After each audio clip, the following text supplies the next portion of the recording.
In the past 2 weeks, the number of cases of COVID-19 outside China has increased 13-fold. WHO has been assessing this outbreak around the clock, and we're deeply concerned both by the alarming levels of spread and severity and by the alarming levels of inaction. We have therefore made the assessment that COVID-19 can be characterized as a pandemic. सन् 2019 को December महिनामा नेपालको छिमेकी मुलुक चीन स्थित वुहानमा पहिलो पटक कोभिड-19 को संक्रमण देखा पर्यो। संयोगवश नेपालको पहिलो संक्रमित व्यक्ति पनि वुहानमा अध्ययनरत एकजना युवा नै थिए। वुहानमा कोरोना संक्रमण उच्च रहेकै बेला निजयुवा सन् 2020 जनवरी 9 तारिकमा केही दिनपछि स्वास्थ्यमा समस्या भएर टेकु स्थित शहीद शुक्रराज ट्रपिकल तथा सरुवा रोग अस्पतालमा जाँच गर्न पुगे। नेपालमा कोरोना संक्रमणको जाँच गर्ने व्यवस्था नभएका कारण टेकु अस्पतालले युवाको स्याम्पल परीक्षणका लागि हङकङ पठायो। हङकङबाट रिपोर्ट पोजिटिभ आएपछि सन् 2020 जनवरी 24 तारिक नेपालमा पहिलो पटक कोरोना संक्रमित व्यक्ति भेटिएको पत्रकार सम्मेलन मार्फत जानकारी दियो। नेपाल सरकारले कोभिड-19 लाई लिएर सबैभन्दा पहिला नीतिगत रूपमा 3 फेब्रुअरी 2020 को मन्त्री परिषद बैठक मार्फत त्रिभुवन विमानस्थल र स्थल नाकामा हेल्थ डेस्क राख्ने र 300 बेडको सरुवा रोग नियन्त्रणका लागि नयाँ अस्पताल सञ्चालन गर्ने निर्णय गरेको थियो। चीन, युरोप र अमेरिका हुँदै छिमेकी मुलुक भारतमा समेत कोरोना संक्रमण तीव्र हुन थालेपछि नेपाल सरकारको मन्त्री परिषदले 1 मार्च 2020 मा नोभेल कोरोना रोग रोकथाम तथा नियन्त्रण उच्चस्तरीय समन्वय समिति गठन गर्ने निर्णय गर्यो। यो निर्णय नै नेपालमा कोभिड-19 संक्रमण नियन्त्रण, रोकथाम तथा उपचारका लागि गरिएको सबैभन्दा उच्च स्तरीय निर्णय थियो। Prime Minister Narendra Modi has announced a total nationwide lockdown for 21 days. छिमेकी मुलुक भारतले देशभर लकडाउन गरेपछि रोजगारीका लागि लाखौंको संख्यामा भारत गएका नेपाली नागरिक र अन्य विदेशी मुलुकबाट हवाई मार्ग हुँदै नेपाल आउनेहरूबाट कोरोना संक्रमण फैलन सक्ने भन्दै 21 मार्च 2020 मा बसेको कोभिड-19 रोकथाम तथा नियन्त्रण उच्च स्तरीय समन्वय समितिको बैठकले 24 मार्च 2020 देखि 31 मार्च 2020 सम्म नेपालभर लकडाउनको घोषणा गर्यो। यो सँगै विभिन्न चरणमा लकडाउनको समयावधि थप गर्दै नेपालमा 120 दिनसम्म लकडाउन गरियो। नेपालमा लकडाउन घोषणा गरिँदा कोभिड-19 संक्रमण नियन्त्रणलाई मात्र विशेष जोड दिइयो। लकडाउनका कारण आम जनजीवनमा पर्न सक्ने असरलाई भने नेपाल सरकारले उल्लेख्य रूपमा सम्बोधन गर्न सकेन भन्ने आवाजहरू समाजका विभिन्न तहहरूबाट उठ्यो। लकडाउन पश्चात शहरमा कामका लागि टाढा टाढा गाउँ र बस्तीबाट आएका विपन्न मजदुरहरूले ठूलो समस्या झेल्नु पर्यो। यातायातका साधनहरू नचलेका कारण 100 किलोमिटरको पैदल यात्रा मार्फत शहरबाट गाउँ हिँडेका मजदुरहरूको लस्कर नै देखियो। कोभिड-19 विरुद्ध राज्यले अख्तियार गरेका नीति तथा कार्यक्रमहरूले खास गरी अल्पसंख्यक र सीमान्तकृत समुदायलाई लक्षित गरी कुनै प्रभावकारी राहत प्याकेजको व्यवस्था नगरिएका कारण विपन्न र गरिब समुदाय भोक भोगै बस्नु परेको समाचारहरू समेत सार्वजनिक भए। दैनिक ज्यालादारीमा काम गरेर हातमुख जोड्ने लाखौं परिवारहरू लकडाउनका कारण सम्पूर्ण क्षेत्र बन्द भएपछि जोखिममा पर्नु स्वाभाविक नै थियो। नेपाल सरकारले लकडाउन घोषणा गरेको 52 दिन पश्चात 14 मे 2020 मा नेपालमा पहिलो पटक कोभिड-19 संक्रमितको मृत्यु भएको जानकारी स्वास्थ्य तथा जनसंख्या मन्त्रालयले सार्वजनिक गर्यो। सिन्धुपाल्चोक निवासी 29 वर्षीय महिला उपचारको लागि आउँदै गर्दा मृत्यु भएको खबर हामीले पाएका छौं। नेपालका 7 प्रदेशहरूमध्ये दोस्रो ठूलो जनसंख्या रहेको प्रदेश 2 मा नेपाल भारत बीच 109 वटा सीमा नाकाहरू रहेका छन्। प्रभावित व्यक्तिहरूलाई स्थानीय विद्यालय, स्वास्थ्य संस्था र सार्वजनिक भवनहरूमा सञ्चालन गरिएको क्वारेन्टाइनमा राखियो। हामीले उच्च माविमा 4वटा वार्डको क्वारेन्टाइनको व्यवस्थापन गरेका थियौँ। त्यसको संयोजन मैले गरेका थिएँ। करिब हामीले यहाँ 200-250 विदेशबाट आउने 4वटा वार्डका नागरिकहरूलाई हामीले त्यहाँ व्यवस्थापन गरेका थियौँ। सुरुको चरणमा प्रदेश 2 मा भारतबाट नेपाल आएका प्रवासी मजदुरहरूमा उल्लेख्य रूपमा कोभिड-19 को संक्रमण देखिएको थियो। नेपाल सरकारले लकडाउन लागू गरेपछि प्रदेश 2 सरकारले पनि विभिन्न संयन्त्रहरू गठन गरी कोभिड-19 संक्रमण रोकथाम, नियन्त्रण तथा उपचारका लागि विभिन्न कार्यहरू गरिएका थिए। नेपालको कुल जनसंख्याको 19% जनसंख्या ओगटेको प्रदेश नम्बर 2 मा करिब 13 लाख भन्दा बढी जनताहरू बहुआयामिक गरिबीको रेखा मुनि जिउन बाध्य छन्। मधेसी र त्यसमा पनि मुसलमान, दलित तथा जनजाति लगायतका समुदायहरूको मुख्य बसोबास रहेको यस प्रदेशमा नेपालमा विद्यमान विभिन्न प्रकारका असमानता, शोषण र विभेदका स्वरूपहरू देख्न सकिन्छ। प्रदेश नम्बर 2 मा कोभिड-19 संक्रमण नियन्त्रणका लागि लकडाउन कार्यान्वयन भएपछि अल्पसंख्यक तथा सीमान्तकृत समुदाय सबैभन्दा बढी प्रभावित भयो। खास गरी कृषि र दैनिक ज्यालादारी गर्ने समूहहरू घरबाट बाहिर निक्लन नपाउँदा उनीहरूको दैनिक जीवनयापनमा समेत कठिनाई भयो। लॉकडाउन छले नहीं काम लगे छले, लॉकडाउन लगा दे छले। हम सब गरीब छली, नहीं खेती पाती छले, बोइन के खाई छली, कमा के खाई छली, नहीं रोजी रोजगारी कुछो नहीं, नहीं बिजनेस व्यापार कुछ नहीं है। तब कथी कही छी, नहीं खेती पाती है। कोभिड भइसकेपछि 3 महिना 4 महिना 6 महिना 7 महिनामा एकचोटि नगरपालिका एकचोटि केही बाँट दियो, त्यसैले त हुँदैन नि। छाक टार्ने समस्या जरुर परेको थियो। राम्रो मध्यम वर्गको मान्छेहरूले कर्जा लिएर खाइरहेको थियो। कतिको टाट पल्टियो, कतिको पसल बन्द भयो, कतिको ठेला बिक्री भयो। तपाईले एउटा विचार गर्नुहोस्, नेपाली जनतामा खोइ त तयारी। लकडाउन कार्यान्वयन भएसँगै अपाङ्गता भएका व्यक्ति तथा परिवारलाई झनै समस्या भयो। हम जे कि कोनो काम धंधा नहीं कर सकै छी और दोसर में जे हम बाल बच्चा है सर तो वो राखू सर, कोनो काम धंधा आय स्रोत कोनो नहीं छै सर। सर जाबे मम्मी कमाए वाला छले त दिक्कत सिक्कत चले छले। हम सब असहाय व्यक्ति, कमाए वाला व्यक्ति नहीं छी। लकडाउनसँगै छिमेकी मुलुक भारतसँगको सीमा नाकाहरू पूर्ण रूपमा बन्द भएपछि भारतमा मजदुरी गर्न जानेहरूले कुनै आय आर्जनको काम गर्न पाएनन्। काम नहीं लगे छले, विदेश नहीं जाए दे छले, इंडिया नहीं जाए दे छले। कहियो काम लगे कहियो नहीं लगे है, तो वो कहियो काम लगे तो वैसा नून तेल होई है। प्रदेश 2 मा सञ्चालित अधिकांश क्वारेन्टिनहरू महिला मैत्री पनि थिएनन्। स्वाब संकलन र त्यसको परिणाम प्राप्त हुन नै 2-3 हप्ता कुर्नुपर्ने अवस्थामा महिलाहरू असुरक्षित र असजिलो क्वारेन्टिनमा बस्न बाध्य थिए।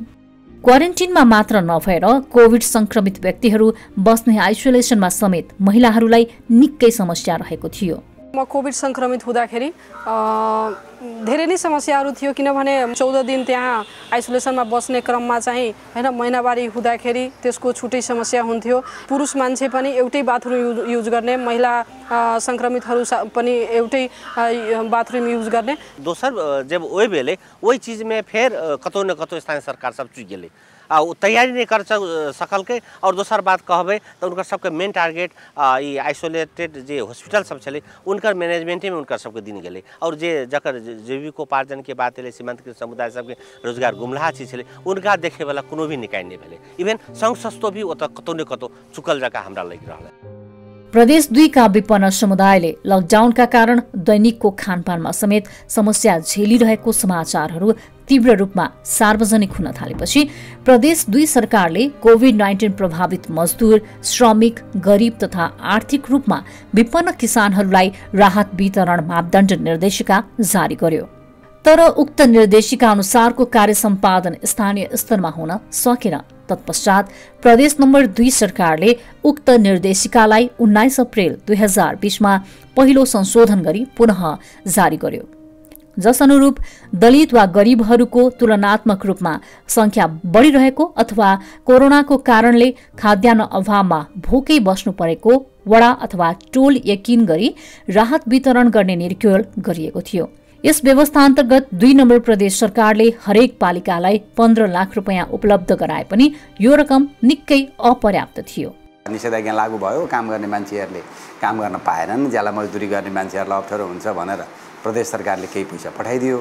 तर त्यो पैसा अपुग भयो र पछि हामीले हाम्रै योजनाका पैसाहरूलाई पनि रकमान्तर गरेर कार्यपालिकाबाट निर्णय गराएर हामीले खर्च गऱ्यौँ पहिलो वर्ष। अब पछिल्लो वर्षमा गएपछि त्यति अप्ठ्यारो अलि भएन, हामीले बजेट नै विनियोजन गऱ्यौँ। होइन, प्रदेश सरकारले एकचोटि राहत वितरणको कार्यक्रम पनि घरेलु तथा साना उद्योग कार्यालय मार्फत हाम्रो लाहानमा पनि 24 वडामा चाहिँ प्रदेश सरकारले एकचोटि त्यो राहत वितरणको कार्यक्रम ल्यायो। त्यसपछि चाहिँ अरू खासै कार्यक्रमहरू आएको मैले प्रदेश सरकारबाट देखिनँ। मुख्य रूपले भन्नुपर्दा स्थानीय निकायहरूले नै त्यो क्वारेन्टाइन निर्माण गर्नु अथवा आइसोलेसन सेन्टर बनाउनु त्यो सब कुराहरूमा चाहिँ स्थानीय निकायले नै अलिक बढी चाहिँ त्यति बेला काम गरेको छ। तत्कालीन समयमा स्वास्थ्य सुरक्षाका सामग्री तीव्र अभाव भयो भने कोरोना भाइरस संक्रमणलाई लक्षित गरी लकडाउन कार्यान्वयन गरिएसँगै यातायातका साधनहरू सञ्चालन नहुँदा स्वास्थ्य सेवाका सामग्रीहरूको ढुवानीमा समेत समस्या भएको थियो। पीपी नपाउने, थर्मोगल नपाउने, सेनिटाइजरहरूको समस्या थियो। सेनिटाइजर कुनै सङ्घ संस्थाले हामीले फ्रीमा दिँदा पनि ल्याउन गाह्रो थियो। सरकारी गाडीहरूलाई पनि रोक्ने कामहरू भइरहेको थियो। आफैले गएर 12 बजे 1 बजे राति गएर पनि ल्याउने कामहरू गरियो। सामान उपलब्ध नभएर साह्रै गाह्रो भएको थियो। एकातर्फ लकडाउनका कारण विपन्न परिवारहरू भोकभोकै बस्नुपर्ने अवस्था रह्यो भने अर्कोतर्फ महिला हिंसा र जातको आधारमा गरिने विभेद र हिंसाले समेत तीव्रता लियो। लकडाउन सुरु भएको चैत 11 देखि जेठ 10 गतेसम्म राष्ट्रिय महिला आयोगको हेल्पलाइनमा 604 वटा महिला हिंसा सम्बन्धी गुनासो र उजुरीहरू आएका थिए।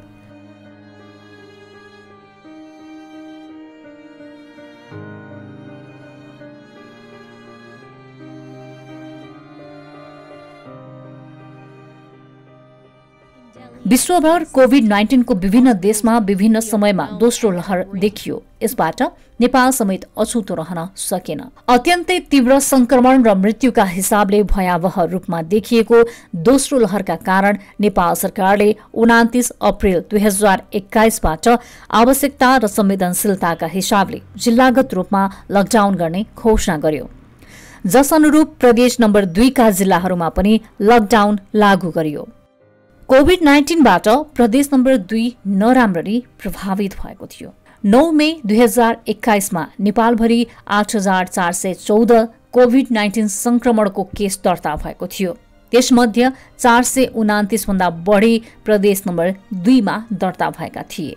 त्यसैगरी प्रदेश अनुसार सक्रिय संक्रमित केसहरूको व्यवस्थापनलाई हेर्ने हो भने नेपालभरि 93% भन्दा बढी सक्रिय संक्रमितहरू घरमै आइसोलेसनमा रहेका थिए भने प्रदेश नम्बर 2 मा 92% भन्दा बढी घरमै रहेका थिए। तर संक्रमितहरूको मृत्यु दरको अनुपात हेर्ने हो भने नेपालभरि 1.2 दर रहे तापनि प्रदेश नम्बर 2 को मृत्यु दर अनुपात 1.5 रहेको थियो। त्यसैगरी नेपालभरिको सघन उपचार कक्षको भर्ना करिब 55% रहेको थियो भने प्रदेश नम्बर 2 मा सो 56.3% रहेको थियो। भेन्टिलेटरमा भर्ना दर पनि नेपालको समग्र दरभन्दा 27.3% ले बढी रहेको थियो। त्यस्तै प्रदेश अनुसार पीसीआर परीक्षणको तुलनामा सबैभन्दा बढी कर्णालीमा रहेको थियो भने प्रदेश नम्बर 2 दोस्रो स्थानमा वा भनौं 61% भन्दा बढी रहेको थियो। कुल परीक्षण तथा पोजिटिभ दरलाई नजिकबाट निहाल्ने हो भने प्रदेश नम्बर 2 नेपालका अन्य प्रदेशको तुलनामा सबैभन्दा माथि अर्थात 24.7% रहेको थियो, जबकि नेपालको समग्र दर 15% पनि पुगेको थिएन। जिल्लागत रूपमा संक्रमितको केसहरूको स्थितिलाई हेर्दा मे 8, 2021 मा प्रदेश नम्बर 2 का 8 जिल्लाहरू नेपालमा सबैभन्दा बढी प्रभावित 30 वटा जिल्लाहरूभित्र परेका थिए।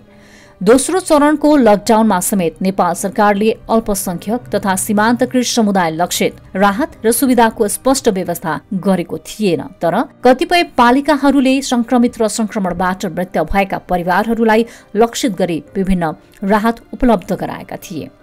जुन हाम्रो नगरपालिकाभित्र कोभिडबाट मरेका जुन पेसेन्टहरू छ तिनीहरूलाई 50,000 र जो कोही बिरामी वास्तवमा अस्पताल भर्ना भएर डिस्चार्ज भएर निको भएको छ त्यसलाई 15,000 र होम आइसोलेसनमै बसेर ठिक भएको छ त्यसलाई पनि 5000 हामीले दिने निर्णय गरेका थियौँ।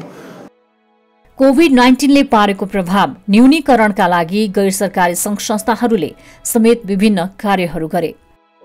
कोभिड-19 को प्रभावबाट निर्धन तथा सीमान्तकृत समुदायहरूमा पढ्न गएको र पढ्न सक्ने नकारात्मक प्रभावहरूको सम्बोधनका लागि सूचना, सम्पर्क, सहयोग तथा नीति पैरवीको मार्फतले सपोर्ट नेपालले प्रदेश नम्बर 2 का स्थानीय तहहरूमा विभिन्न अभियानहरू सञ्चालन गरिरहेको छ। समुदाय स्तरमा विपन्न, सीमान्तकृत र वञ्चितहरूको सूचना र जानकारीका लागि कोभिड-19 संक्रमणको प्रकोपबाट बच्न रेडियो मार्फत सार्वजनिक सूचना तथा जिम्मेवार निकायहरूसम्म जनताको स्वास्थ्य अवस्था र आवश्यकताहरूका समाचारहरू निरन्तर प्रवाह गर्ने कार्य गर्दै आएको छ।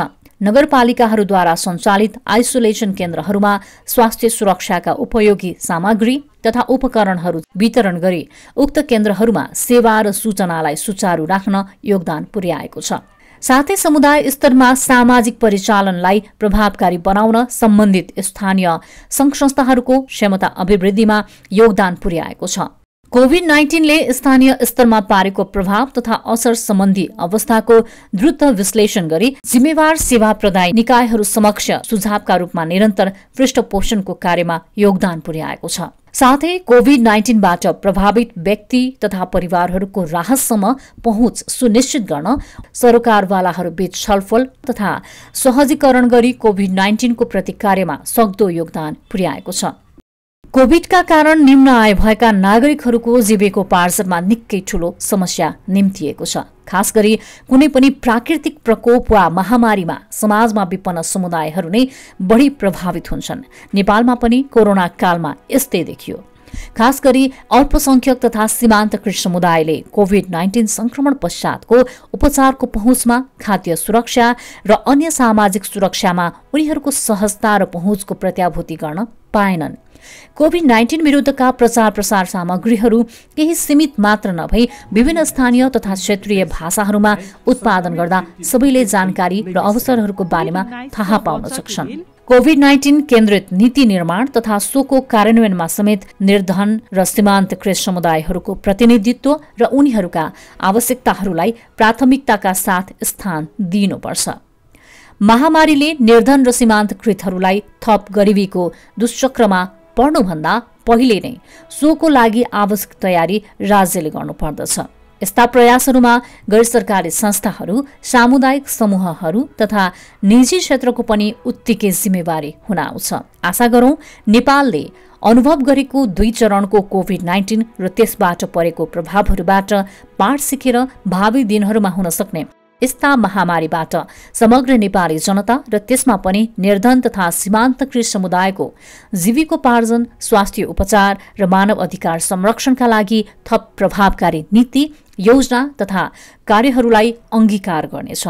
यस्ता प्रयासहरूमा हामी सबैको साथ, सहकार्य र सद्भाव सदैव महत्त्वपूर्ण रहनेछ।